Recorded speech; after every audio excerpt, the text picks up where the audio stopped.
Magandang umaga po sa inyong lahat. Maraming salamat po sa pag-antabay niyo sa ating programa. Napakalakas po ng ulan sa paligid natin. At dalangin po namin na ang inyong internet ay maayos, no? Pero kung hindi po, huwag kayong mag-alala. I-record po yan at makikita niyo pa rin at mapapanood niyo pa rin kami po sa Facebook at saka sa inyong YouTube. Magandang umaga po sa inyong lahat, sa mga nanonood, nakikinig, review ng ating programa. Kasama po kayo, ito po ay atin.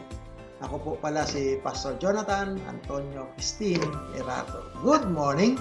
Ang inyong lingkod po, Erlinda Iraldo. Bago natin po simulan lahat ng ating pagbabati ay hilingin natin si Pastor Jonathan na manalangin. Tayo po ay sumandaling manalangin.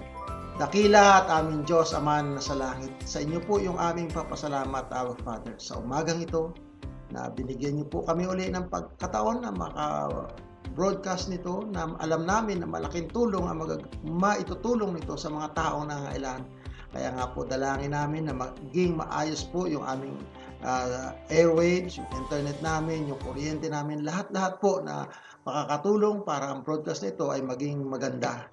Ama, salamat po sa mga taong nagantabay. Kayo po ang aming dinadalanginan na siyang manguna sa inyong gawain. Nagpatuloy niyo kaming gamitin. Bigyan niyo po kami ng kalakasan, ng katalinuhan na nagmumula sa inyo upang maihayag po namin ang aming nais na maipahayag sa mga taong nangangailangan. At dalangin po namin higit sa lahat ang pangunguna ng inyong banal na espiritu na siya magbibigay ng kaliwanagan, paliwanag sa mga aming pag-aaralan. Ama, salamat po sa umagang ito. Pagpalain niyo po kami. Ito po yung aming kahilingan at dalangin sa tanging makapangyarihang pangalan ng Panginoon Kristo. Amen. Okay, amen and amen. Okay, binabati po namin ang mga sumusunod. Napakarami po nag-antabay. Si Pastor Kagawad Edwin Mangante at ang kanyang pamilya po na nasa Barangay Burgos. Marami pong salamat. Good morning kay Marken, no? Sa nanonood ngayon at ang kanyang pamilya, si Sister Maluna nandyan sa Brookside. At dalangin din namin, of course, yung aming director, si Daniel Jonathan. Okay, binabati namin yung mga taga Nueva Ecija, no? Nasa pangunguna ni Bishop Warren Lopez at kanyang family at ang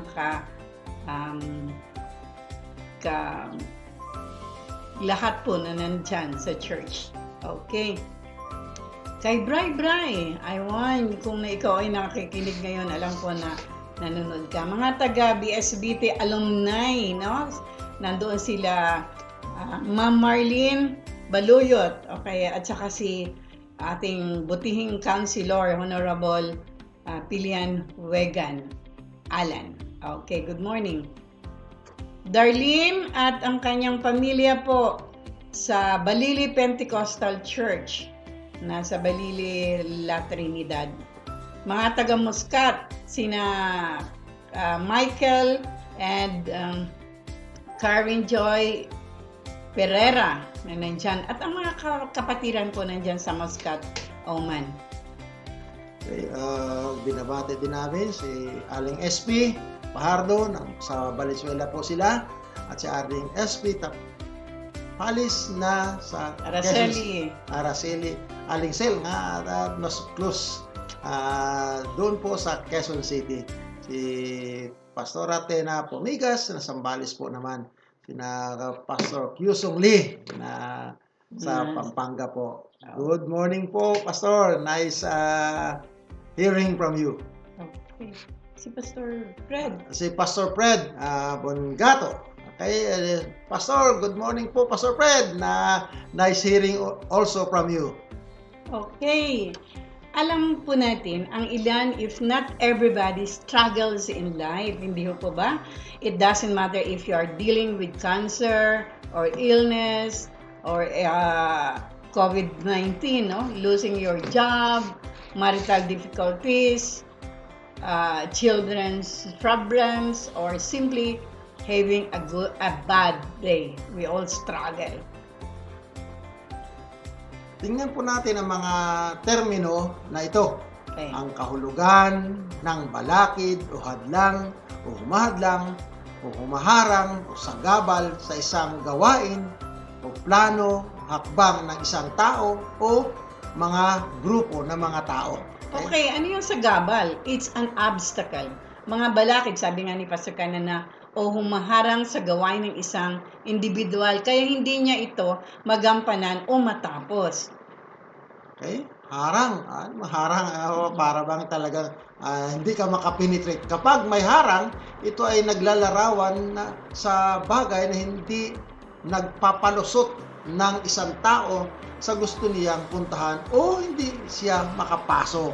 Oo, lalo na ngayon, Pastor, yung ano tawag nito, checkpoint, no?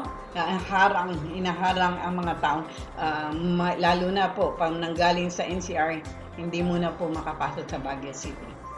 Okay? Balakid o hindrances o impediment sa English. Mga bagay na maaring makaharang sa tagumpay o ninanais ng isang tao, mga hadlang na isang pangyayari upang hindi ito tuluyang maganap.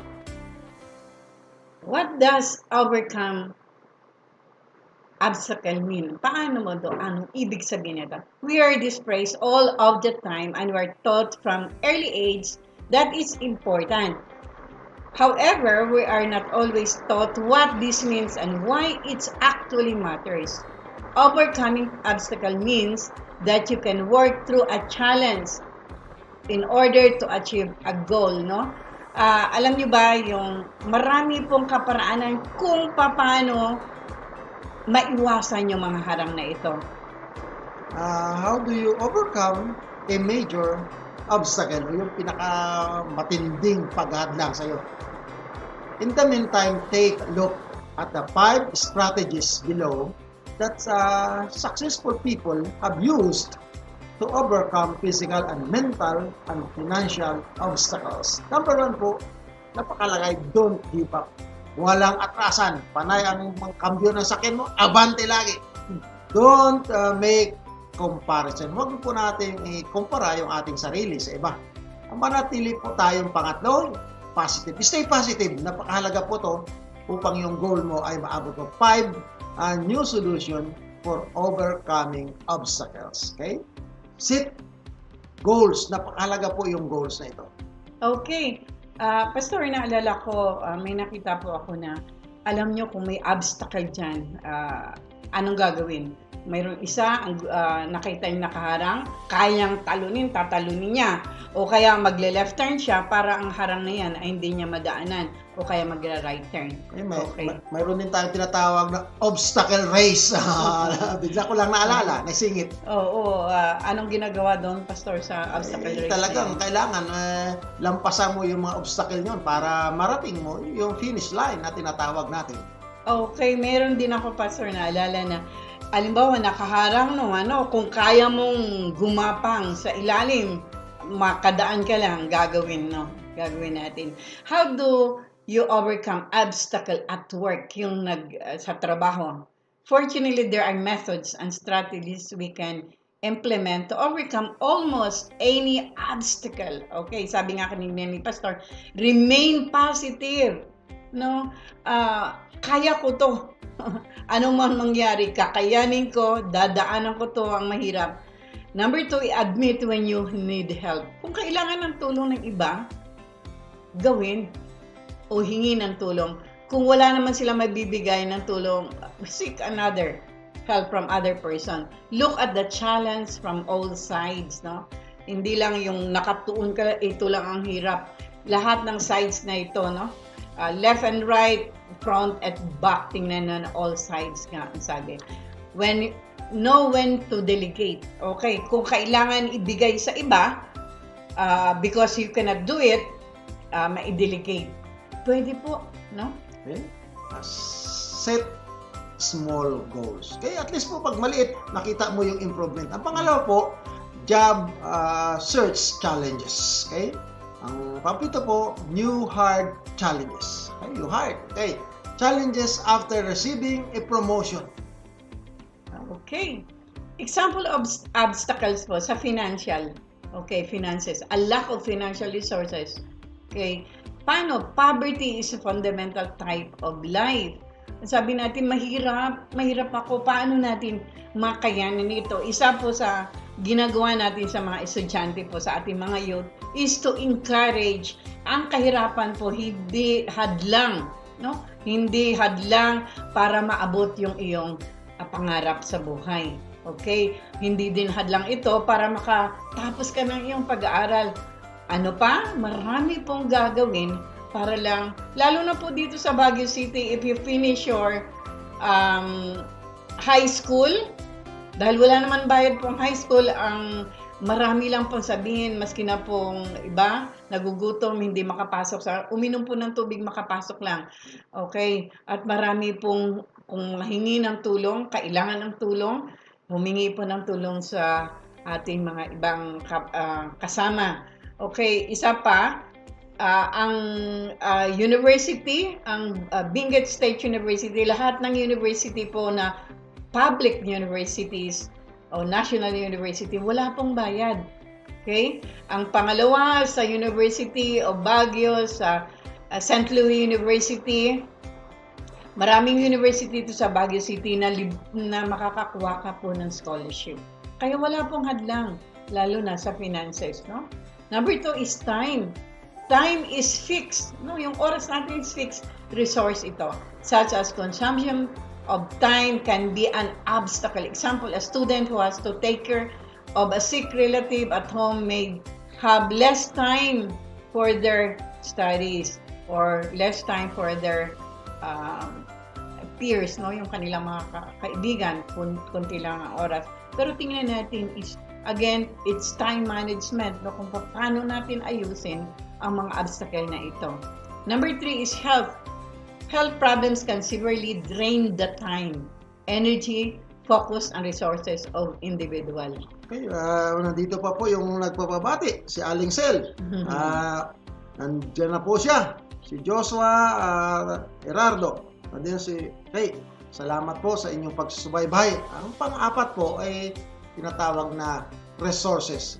Lack of resources can, for example, a student has no working ability about electronics.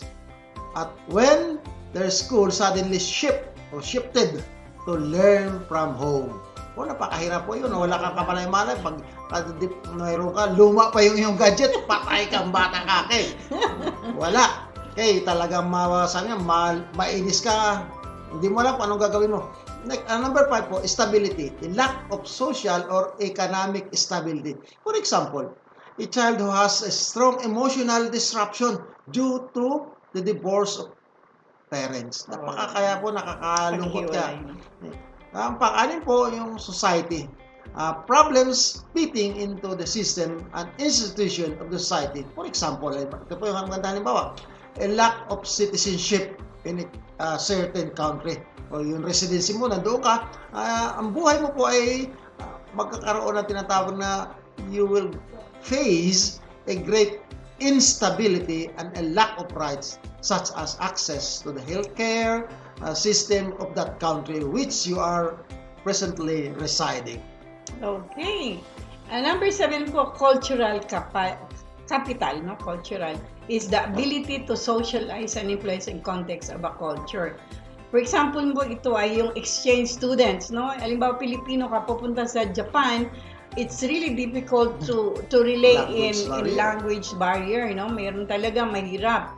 Kaya kailangan po ang exchange student, kung pupunta ka ng Japan, at least may learning po na Nihongo o kaya ka sa Korea ka pupunta or any other culture na at least meron kang know how to communicate para ang barrier ay malisen, no? Next is education, access to education. Kagaya po natin ang sinasabi natin, quality education.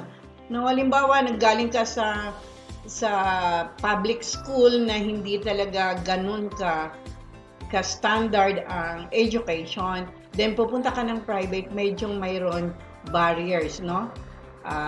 sometimes, but hindi na po ngayon yon, no? Public is a high standard na ngayon. Kaya, pero ayun nga po, kung masyadong mababa ang standard ng education, ay mahihirapan po pag pumunta. Kagaya po ng ibang school, sa public, ito po yung Philippine context ang ginagamit. Yung iba naman na private ay, halimbawa, may Singapore, may UK, may American, ang ginagamit po, kaya magkakaroon po ng conflict or mahirapan ng estudyante pag lumipat. Next is relationship, a lack of value relationship, such as good friends. No, mayroon na isa lang ang kaibigan, dalawa lang ang kaibigan, pero maganda po kung madami ang kaibigan. No? Paano magkaroon ng maraming kaibigan, aalamin natin later on po yun. Pang-sampu, social problems such as student who faces exclusion and bullying from their peers. Napakahirap po to, lalo na kung ikaw ay hindi taga roon sa lugar nyo, wala ka pang kaibigan, ay talaga yung pag binuli ka, naku po, maiiyak ka at maaari mag-ayaw ka, pero kailangan po na magsumikap. Biases po ay such as disabled person who faces discrimination and social prejudice on daily basis that becomes exhausting. Alam niyo po ba kung ikaw papilay-pilay ka, tapos yung pag naglakad ka, naku po, tapos minsan maliit yung braso, yung tainga, maraming sasabihin sa'yo. Ang number 12 po, yung quality of life. Quality of life is issue such as a child who lives in a place with an acceptable air quality. Naku po, kung ikaw doon sa malapit po sa tambakan ng mga basura, di ba? Napakahirap po. Napakahirap po. Okay, next, the 13 po, knowledge. Difficulties in acquiring required knowledge. Ano ba talagang ang tama doon? For example, an individual who starts a farm without a farming background, mahirap po talaga, lalo na po kung hindi ka nag-aaral. Napakaganda po kung ang experienced farmers ka, no? Kung paano magtanim noon, lalo na po ngayon, no? Maraming gusto magplantita, per plantitos. Kaya lang po wala naman knowledge how they are going to plant these plants. Kaya na, iba nasisira, o iba ay namamatay ang kanilang tinatanim. Next is number 14 is failures. Failures themselves can be an obstacle po. Itong magharang. You failed a crop that trended sa farming business, di ba? Na baha, lalo na po ngayon sa ngayong kapanahon natin, nabaha, tapos it's a failure, kaya po isa yung sa obstacle, no? Pero sabi nga, mayroon akong po sa isang YouTube na talagang failure niya yun, sumika pa rin po, tuloy pa rin. Ang next po, 15 is technical. Ano po yung technical problems, such as yun nga kanina nabanggit ni Pastor, alimbawa, estudyante ka, wala kang know-how doon sa gadgets, no? Sa laptop, kung paano gawin yan, kung paano magawa mga apps noon, no? Kaya sabi nga maski na po sa aming sarili, we have to learn the gadgets, no? Dahil lalo na po kailangan namin ito sa ating pagbo-broadcast, no? Kailangan alam natin ito. Lahat na ito, no? Lalo na mga estudyante, you have to learn. Kaya lang po ang sinasabi namin sa gadgets po, yung mga anak nyo po na 12 below, kung hindi naman kailangan na sa school, pinapayo po namin at pinakikiusap namin sa inyo, alagaan niyo po yung mga anak niyo. Huwag niyo munang paggamitin ng gadgets. Napakadami po ng cases natin na nagkaroon ng sakit, ng diseases because of these gadgets, no? Natin ito? Pinapayo po namin na alagaan niyo inyong mga anak. Kung kailangan, kung para lang sa school, okay, yun lang po. Sa bagay po, kung may TV kayo, mayroon tayo, pastor sa education, na ginagamit po ang television. Next, 16 po, human condition. This is a complete list of what the condition of human, kung ano po mga, tawag dito, ang kabuuan ng tao. May mga obstacle po. Obstacle doing something, a lack of qualification. can be a major. Halimbawa po, ang job na yan requires an engineering graduate. Hindi naman po ikaw nag-engineering graduate, no? Okay lang kung a graduate ang kailangan, maski na wala pong, anong tawag doon, a board exam, pwede ka, pero minsan may qualification pa yung know-how sa IT, no?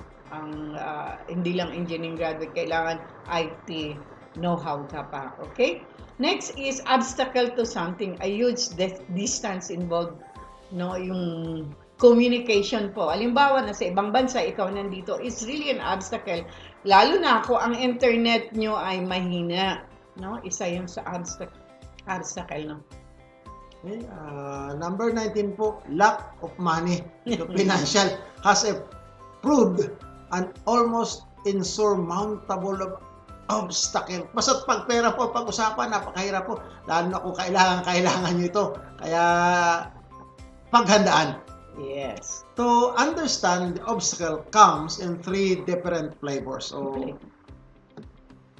okay, number 1, external obstacles. These are obstacles outside of your control as the economy, natural disaster, physical limitation, and the political climate. Yes. Second po, B, internal obstacles. These obstacles are generally one-time issue, but you have a direct control over them, such as pag-utang, yung tinatawag natin cash flow, time availability, needed skill or talent. Ang pangatlo po, or letter C, habitual obstacle. This obstacle reflect how people get in their own way. They can only be removed with behavioral challenge. Change. Change. Yung ano natin. To overcome obstacles, business or personal naman po, you must master these following areas. Sa ano po yun? Number 1, embrace self-awareness. Self-awareness. If you don't see the obstacle or believe it's an hinder, you'll never reach your goal. Blaming everything and everyone but a person responsible. This is a particularly obstruction to resolving habitual obstacle. I realize, no, our limitation, keeping me from what I needed to do. I could easily blame time, oras, no, as my enemy, but the enemy was actually my semi-conscious. Okay, sometimes biniblame natin kulang tayo sa oras, pero because lack tayo sa time management, no? Yun yung, or we are misguided of what to do. Okay? Next. Use time to your advantage. Yes. Okay, napakalaga po ito na this is a most important with external obstacle. You must learn to manage your impatient and be ready when the smoke clears. Paalis yung mga problema, the harder the obstacle, the more time it will take to overcome. Yes. Set a preliminary schedule with a clear milestone so you can track forward or backward progress. This is the way you see the cumulative impact of minuscule change.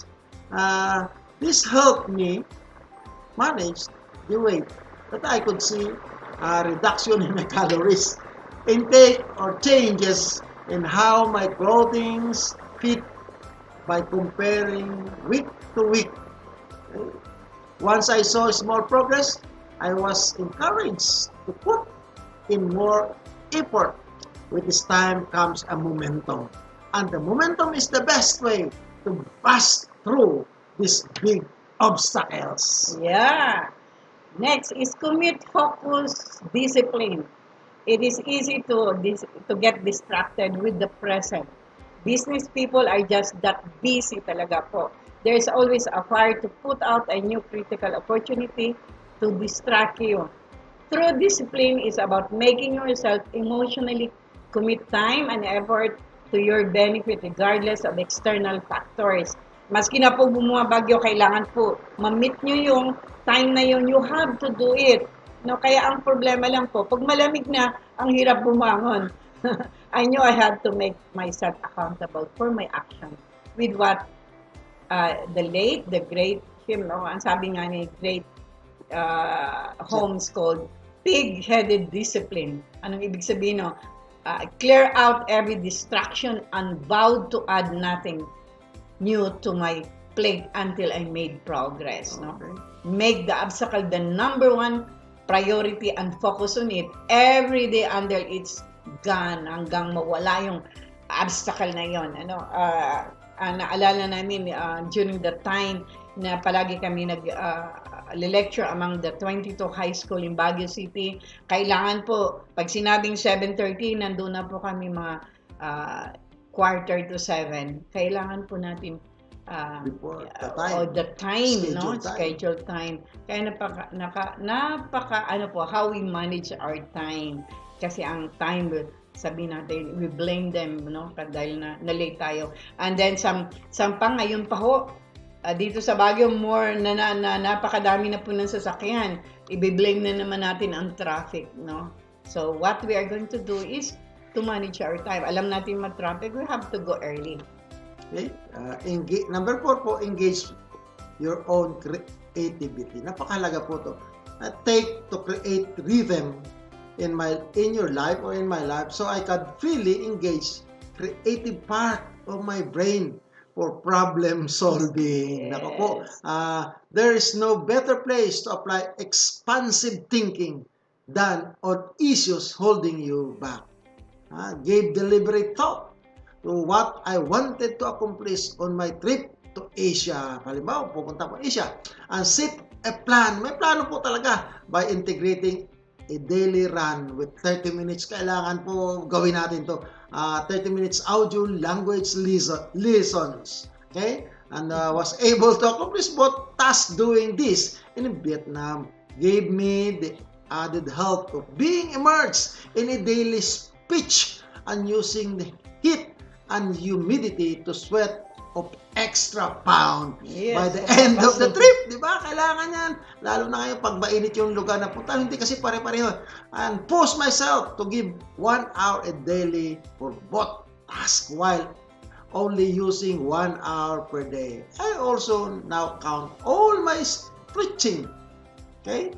With banging your head against the same brick wall. Okay? And over, take time to think. Napakahalaga po, isip-isip and thought and find a creative solution that brings fun and progress to the grind of obstacle removal. Napakahalaga po yung isip-isip na kailangan na paganahin yung isip niyan. Kasi kung hindi po natin pahirapan yung isip niya natin, hindi gagana yan. Kung sabi niya, banjing lang tayo. Okay, punta tayo ngayon sa adversity. Ano naman, what is adversity? Binabati natin si Paula. Good morning, Paula. You are there. Okay. Overcoming adversity means being successful despite difficulties or challenges. Grabe, no? For example, your house burned down, you lost your job, and became homeless. You could say you overcame adversity. If you got a new job and got a new home, because that is hard to do from nothing. Napakahirap po. Paano natin ito ma-overcome? May mga proven na pamaraan on how to overcome adversity in life. Okay? Be prepared. You can work on overcoming adversity before it even happens. Now, train your brain to be resilient by building your inner strength and develop a growth mindset. Example, your limiting beliefs to uncover what holding you back. Ano kaya yun, no? Develop a support system that you can fall back on when the time comes. Dig deep and uncover how to overcome adversity. You will be prepared. Anong ibig sabihin po? No? Ano yung kagaya ng example kanina, kung ma-burn yung iyong house, mawalan ka ng trabaho. Kung wala ka man trabaho, before it comes, mayroon ka ng iniisip na alternative. Naka-apply ka na ba sa other company? Kung mawala ako ng trabaho, mayroon bang kukuha sa akin? Mayroon ba akong capability to do the job? Ayun, yung preparation, no? Kung malaki naman ang bahay mo and you are prepared, halimbawa lahat ay kahoy, okay, you get an insurance, Pastor, di ba? Na in time na mawala ito, mayroon kang Masunog. panibagong, no? Okay. Marami po, mayroon ka ng preparation sa iyong sarili. Mawalan ka ng trabaho, hindi ka ma-depress because mayroon kang alternative na gagawin. Naalala ko, Pastor, yung isang na kwento na yung galing ng OFW siya. Nawalan siya ng trabaho, cannot go back to the company outside the Philippines. Ang ginawa niya, nagawa siya ng online selling ng food. Ngayon ay successful siya, mas malaki pa daw ang kinikita niya sa pag-online. Okay. Okay, pasalamat po tayo doon sa mga iba nag-comment na nagpapasalamat sa ating topic ngayon. Ang pangalawa po na dapat nating gawin ay may practice passivity. Okay, yung laging positive yung ating pag-aisipan. How does a person overcome the adversity? It's often about the way they frame and think that happened to them. They can step back and reframe the problem in a positive way. Napakahalaga po to. Catch any negative self-talk and replace it with empowering beliefs that help you work forward your goal rather than undermine it. Okay, number 2 po, stay disciplined. Yan yung sinasabi kanina ng isang komendante kay Pastor Edwin, disciplined. Okay? When tough times hit you, it can feel like your life is out of control. Ito po na talaga, ito talaga napakahirap. That's why ritual are powerful tools to overcome adversity. When you create positive habit like priming meditation and daily exercise, you're preparing your mind and your body for adversity. Sticking to a daily routine through a good times and bad will bring order and empowerment to your life. Talaga po, napakahalaga yan kung ikaw talaga ay desidido. Ano meditation? Lalo na po kung may problema ka, dyan po yung Bible, yung salita ng Diyos na you meditate, ask. Sabi nga namin, huwag nyo kalimutan yung maghingi ng tulong. Stay focused. Napakahalaga po ito na yung target mo, yung goal mo ay nandoon lagi. Hindi ka magwe-waver sa iyong mga goal. Hindi ka ma-distract ng ibang problema ito. Getting what you want in life is all about focus. Yeah. Focus. No matter what happens, you must keep your eye on the prize. Yung goal mo, nandoon kailangan lagi. Okay?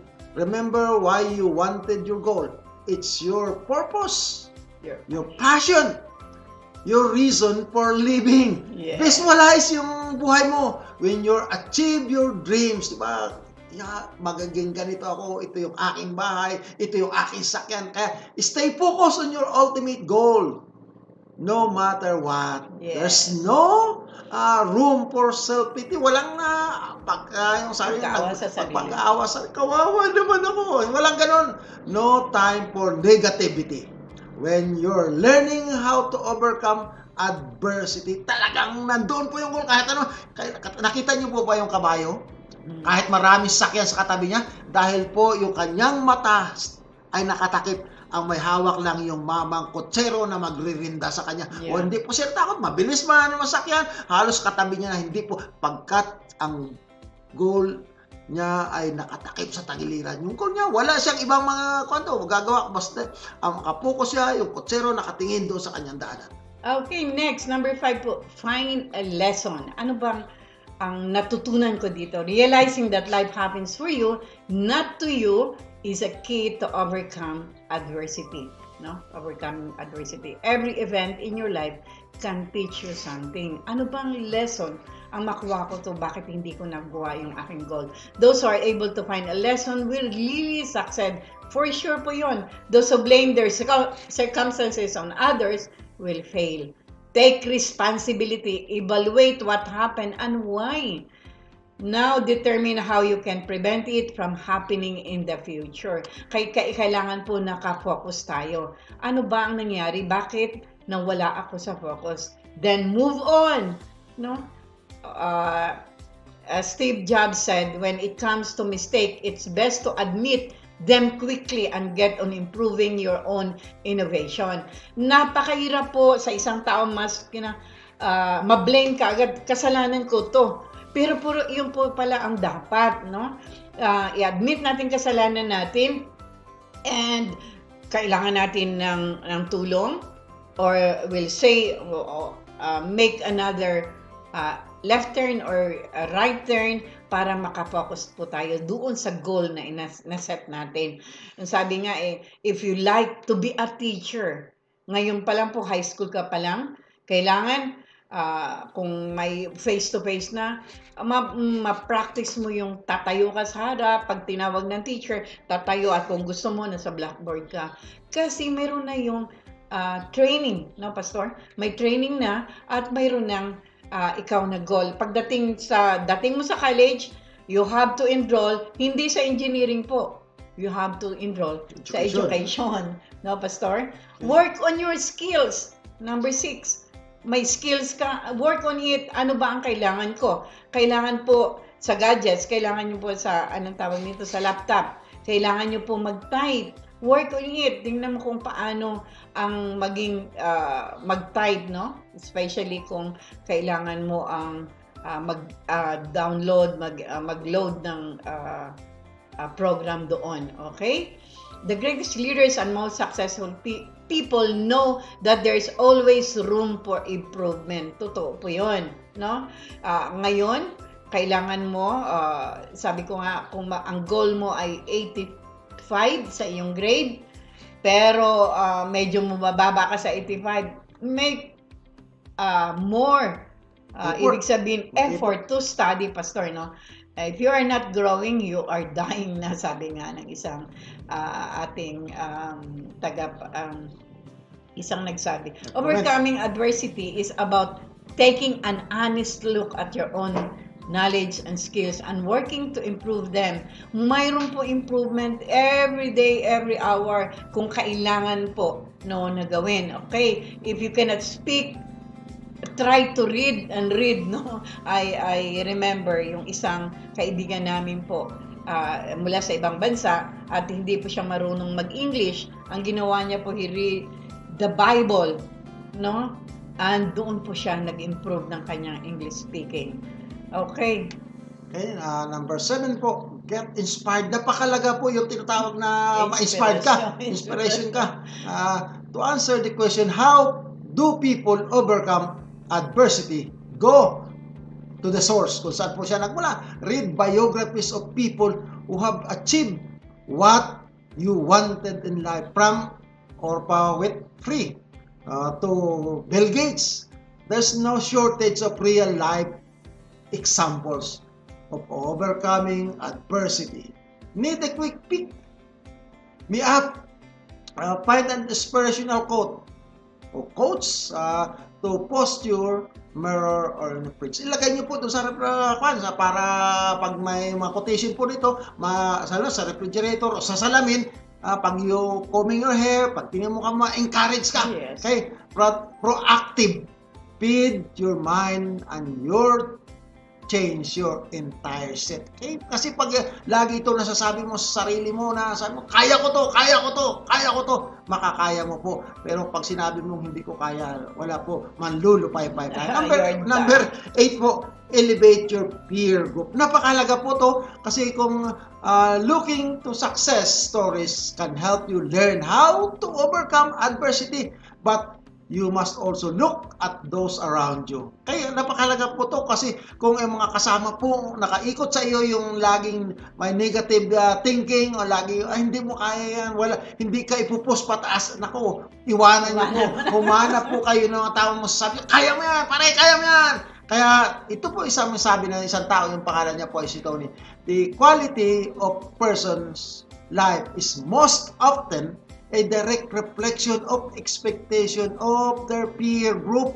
Kaya po napakalaga po yung mga barkada natin na hindi kayo dadalhin sa kasamaan, kundi dadalhin kayo sa kabutihan. O kung you have a goal na masabi mo sa kanila, ipupos ka nila. You are who you hang out. Katulad po sa amin. Sabi nga, sabihin mo kung sino yung kasama mo at sasabihin ko kung sino ka. dito po sa amin, sa Port del Pilar, marami pong uwak o yung tinatawag na crow. Karamihan po yung mga uwak nito, sila-sila po lang. Yeah. Wala pong isma. And if you want to bounce back from your challenges, live and optimistically and stay focused po. You need to surround yourself with people who support you, not people who hold you back. Yung hawakan ka, huwag ka na, parehaan mo na yan. Kaya napakahalaga po ito na yung mga tao na kaikot sa iyo ay tulungan ka na maabot mo yung iyong goal sa buhay. Yes, Pastor. Number 9 po, get a coach or a life coach, no? Overcoming adversity. Take just a right blend of positivity and realism, of passion and real life skills, of inner strength and an outer support system. A result coach can help you balance it all and stay on track. No?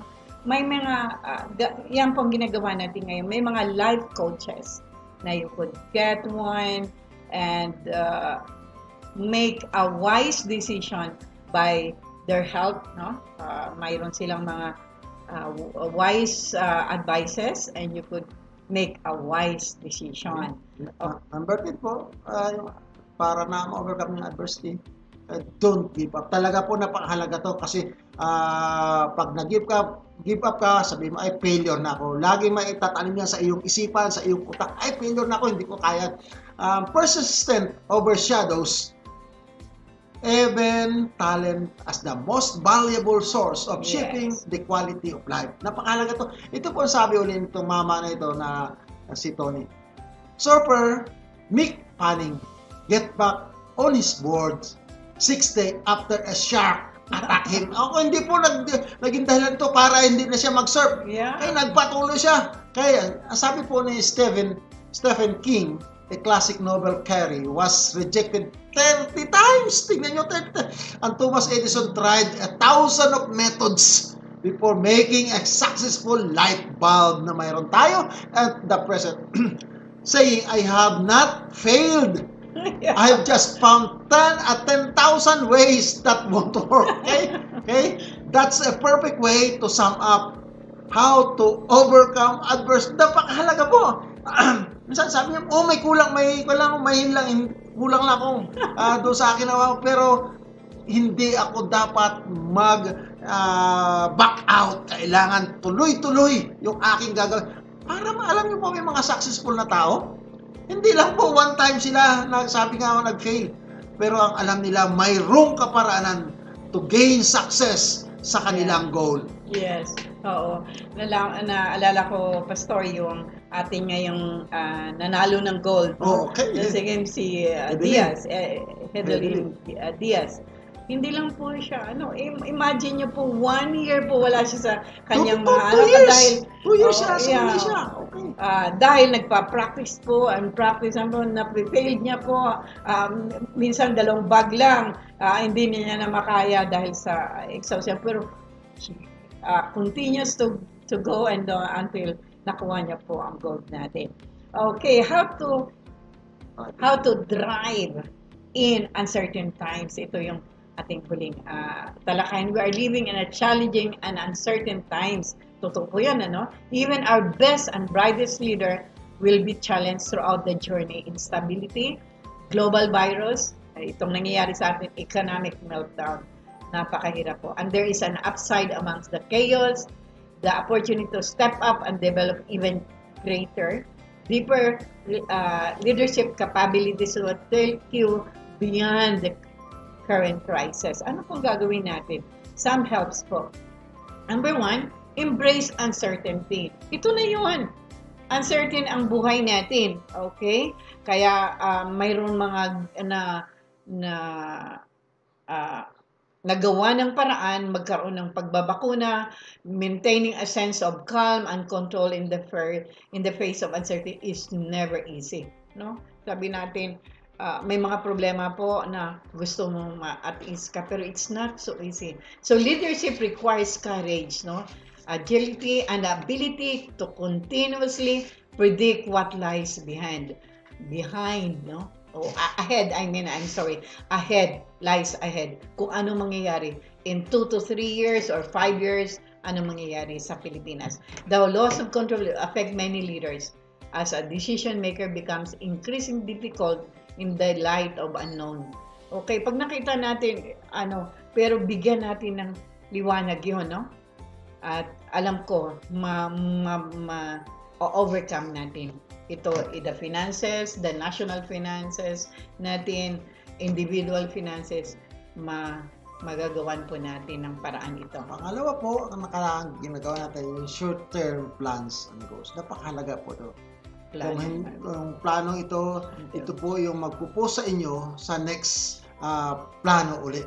Kasi yung succeed niyo, kung mag-succeed ka po dito, kaya ito pala, gagawa pa tayo another plan.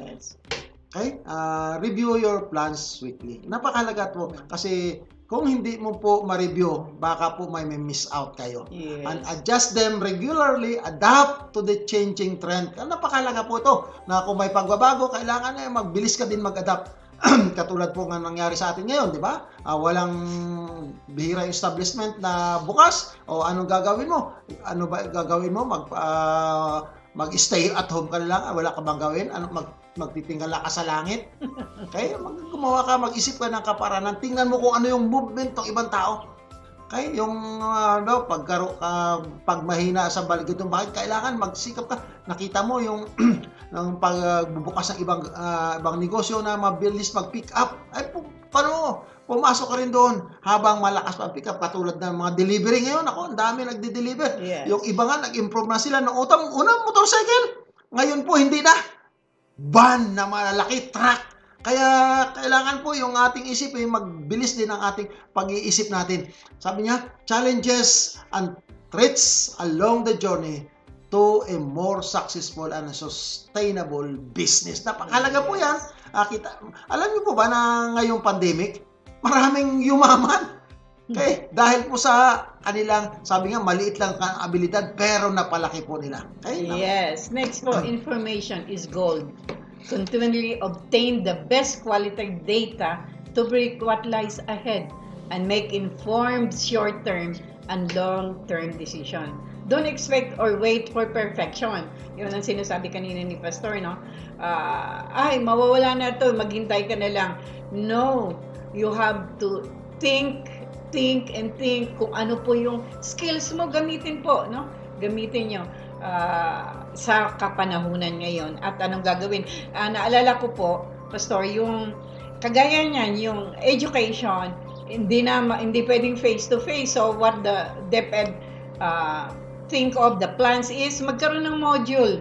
Yung iba na ang mga klase ay ang lahat ng estudyante ay may gadgets. Ang nangyari ay meron through internet, no?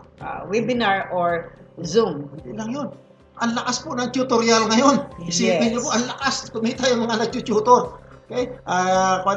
Wala pang isang oras. Okay? Matindi po. Kaya napakalaga po na mayroon tayong know-how. Yes. At pang-apat po, risk-taking is a useful and underrated skill. Strong leadership requires the courage to make mistake and take a calculated risk delivered with confidence. Mahalaga po yan na kailangan sabi nga may risk taker din. Kasi kung hindi po, walang mangyari kasi karamihan po sa natin ngayon nag-experiment. Kung yung in-experiment mo at tumama, kung hindi naman tumama, another experiment. Ganun lang po talaga ang buhay. Okay, next is more is lost by indecision than wrong decision, no? Ang iba kasi ayaw mag-decide, baka magkamali. Pero kailangan po, you have to decide, magkamali pa mo, mayroon pang solution ulit, no? Gumawa ulit, gayang kanina sinabi ni Pastor, yung gumawa ng bulb, how many times? Pero hindi niya times. Hindi niya ginamit po yon as hindrance para lang gumawa. Alam mo, ginawa niyang positive yon. Marami pa siyang discovered. 10,000 times niya ang na-discover in spite of the fact na yung pala wrong decision. No? Number 6 po, stability among the turbulence. Ay, naku po talaga, while you may feel like entire world is unstable in crisis and move from one unexpected scenario to another. Take time to gravitate toward stability around. Alam niyo po ba, kung sasabi na may kasabihan tayo sa mga, para sinukluban ka na ng langit at lupa. Pero mayroon po, nakaparanan. Huwag po kayo papatalo. Habang may buhay, may pag-asa. Okay. Okay. Number 7 po. Find the stable things in your own work and personal life to provide you with an anchor. For instance, your company propose a value will remain authentic and unchanged. No? Surround yourself with people who can trust and find perspective. Your strong values will serve you well. Napakaganda po ito. Consider your values as your reputable decision-making bedrock. In times of crisis, it's not always possible to explore all the options available to us, our team, our business, but our core values, vision, goals, and purpose will guide us toward the clear decision and sense of comfort, especially in the time, no? Kailangan po tayo mayroon clear decision. Okay, number 8 po, valuable learning in every crisis. Every situation holds positive and negative traits and opportunities. Yes. Rather than magnify the crisis, let magnify the learning and the possibility and the opportunities that lies ahead. Napakahalaga po ito na sabi nga namin, huwag nyo hayaan na itong you fail in this area na magtigil na. Okay? Yes. Next po, involve your entire team. Sama-sama kasi, sabi nga po nila, more heads, more opportunity to reach your goal. Gain a valuable feedback, thoughts, ideas, and solutions. Sa others, no? Okay? Continuous in innovation and collaboration will strengthen your ability to meet the changing need in the market and reduce stress and concern created by turbulence. Napakahalaga po na hindi lang po manatili yung inyong isang product, you innovate kahit doon sa iyong kaisipan kailangan. Okay? Sunod po is stay strong during uncertainty. Napakahalaga po ito kasi once you become helpless, wala na po. Yes. Pag naglupay-pay ka na, ayaw ko na, wala na. Kailangan po lagi kang maliksi. Okay. Number 1 po na dapat mong gawin, help others in need. Rather than feeling stress, use the energy to help others in need. Kahit kung kailangan po tulungan natin sila kasi yung pagtutulong po natin, next time, if we need help, somebody will come to help you also. Yes. Connect to the family and friends. Napakahalaga po to. Pay attention to close relationship in your life. Yung pamilya po. Yes. Sabi nga, ang pamilya, kahit anong mangyari, nandiyan po lagi. Yes. Pastor, next, enjoy activities and hobbies, no? Sabi nga, enjoy activities like biking, no? Or Scrabble! Diba? Talaga yung pag-iisip lang. Inside kung nasa sa loob ka ng bahay na, no? Build support network sa gayang sinasabi natin kanina, mga support. Be humorous, no? Nagkamali, tawanan na lang natin. Tawanan. Napakahalaga po. And continuous. Go on. Take control, truths to help overcome obstacles in life. Number 1 natin is put aside all sinful behavior. Ito yung makita po natin. Sometimes obstacles are in our way because of sinful or carnal choices that we are making. Okay, number 2, truth. Trust in God for strength and wisdom to deal with this obstacle. Yes. Many people will spend a lot of time trying to think and maneuver their ways around obstacles in their own strength. Perhaps they are blessed in the high intelligence or wealth that can open many doors. Yet, the certain obstacle are futile attempt to deal with them in our own strength. Render us powerless. We must depend on God for the strength and wisdom to overcome. Napakalaga po na tayo ay nakadepende, nakahingi tayo ng tulong sa Diyos pagkat siya ay all-knowing, all-powerful God. Amen. Deal with the strongholds in our minds. Ang strongholds, kailangan natin yan maalis sa ating mind. Some obstacles that we deal are not even real because we let our fears, yung ating takot, yung worries natin, yung lies na re-receive natin from others, keep us paralyzed. Oh, sabi, you cannot do it. hindi yan mangyayari.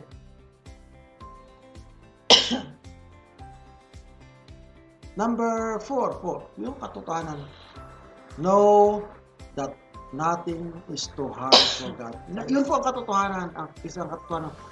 Then, face with an enormous obstacle. It's easy to fall into the error of believing that obstacle may be bigger than God. Hindi po totoo yun. Yet, we know that that's not true in our heart. However, our action, our unbelief, and doubts reveals otherwise. We must stand firm in the faith that God, who is He? He says, I am the Alpha and the Omega, the beginning and the end. Yes. Nothing is too difficult for God to help us to overcome. Yes. Yan po ay mas tagpo natin sa Jeremiah 23. Okay, 32 verse 27 pala. Okay, number 5 po. Bago natin po basahin yung number 5 is, good morning po kay Tintin, kay Flo is also watching. Number 5 po, recognize that God uses obstacle for His purpose. May recognize ba natin? Bakit po ang Panginoon ay binigyan tayo ng obstacle? Tingnan natin kung God has a purpose in this. Obstacles are not only to remind us of our weakness and of ourselves, but also are reminded God is in control. Like what's happening right now, no? God is in control. Kaya we must depend on God. The Lord is never caught off guard by our problems or situation. Hindi ba, nagkaroon ng problema si Pastor Jonathan because of the internet. Kaya last Saturday po wala tayo. But we know that God has a purpose. Dahil kung mag-online po kami, marami pong wala. Hindi rin makapanood dahil maraming walang internet at may power interruption. He uniquely prepares and chooses us for a journey of dealing with our obstacles. Okay, ang time po natin will not really allow us. What does God say about overcoming obstacle, Pastor? Sabi niya po sa Joshua 1:9, be strong and courageous. Do not be frightened or dismayed. The Lord your God is with you wherever you go. Yan po. Tapos sabi po sa Deuteronomy 31 verse 6 and 7 and 8, be strong and bold. Have no fear or dread of them, because it is the Lord your God who goes before you, and He will be with you. He will not fail you nor forsake you. When life feels uncertain, it's easy to doubt that God is really with us. But the same God who is with us during the good time and same when trusting the Lord is in difficult times. Go to the promises of God. God's word is loaded with promises. It teaches us about having faith in God. Okay. He tells us not to worry. Pray, and He will give us peace like you cannot imagine. Okay. Alam niyo ba, napakaganda po. When God gave you peace, mawala lahat ang worries, mawala lahat ang anxiety, and you will be with may calmness po sa buhay natin. God bless you. Okay, tayo po ay manalangin. Dakila at aming Diyos Ama na nasa langit, na naglalang sa bawat isa sa amin. Kayo po ang nagpili ng leader. Ang leader po na mangunguna para ang aming bayan po o yung buhay ng aming ibang mga tao ay magkaroon po ng guide. Lord, kung ano man yung aming kakulangan, kamalian, hindi po na ito namin ang tawad upang ang inyong guidance po, Panginoon, ay sumasa amin. Higit sa lahat po, tulungan niyo po kami na yung aming kalaman ay masustain sa magitan po ng pagbabasa ng inyong salita na magbibigay sa amin ng encouragement. Hindi po kami matakot, mag-go forward, lalo na po sa panahon ito na alam po namin na marami pong tao na nanghina kung malalagay po namin sa aming isipan na yung aming Diyos ay hindi kami iiwanan, hindi kami babayaan. na kailangan lang po, Panginoon, ay lagi kami mag-depend sa aming Diyos na ito, pagkat siya ang Diyos na in full control on everything. Kaya Ama, salamat po marami sa mga tao na nanood, nakinig at nagsubaybay. At we just pray, Lord, na yung mga tao rin na hindi pa nakasubaybay ngayon, matingnan po, mapalo po nila sa YouTube o nila po doon sa Facebook para po makabigay sa kanila ng paalala o ng tulong. Ama, salamat po ng maraming pagkat kayo ay Diyos na mabuti. Ito po yung aming pagkakilala sa inyo. Bilang aming Diyos Ama, nandyan po kayo lagi sa amin na magbibigay sa amin ng kalakasan, encouragement na magpatuloy. Hindi po kami mag-give up. Ama, salamat po sa lahat-lahat. Salamat po sa pagmamahal, sa buhay, sa kalakasan at sa pangangailangan namin na patuloy niyo po sinusustain. Salamat po sa araw na ito na hindi po nagkaroon ng power interruption, ganoon din po sa aming internet. Salamat po sa lahat-lahat. At we just pray, Panginoon, na patuloy nyo kami ingatan sa ganitong kalagayan ng panahon upang yung aming mga mitiin sa aming buhay na isin po, Panginoon, ay magpatuloy kami pagkat alam namin na yung aming Diyos ay nandyan lang, handang makinig sa aming mga prayer requests. Continually pray po, Panginoon, yung mga taong mayroong kasakitan, higit sa lahat yung nag-desire na makapagsubaybay ng programang ito, pagpalain niyo po sila, Ama. Salamat po sa lahat-lahat. Ito po yung aming matamis na kahilingan sa pangalan ng aming Panginoong Kristo na may pasalamat. Amen. Amen and amen. Hey, goodbye po. Goodbye. Gusto po namin, we would like to encourage you para marami pa ho kayong masubaybayan. Please like, share, and continue in our Facebook and in YouTube. Share nyo po.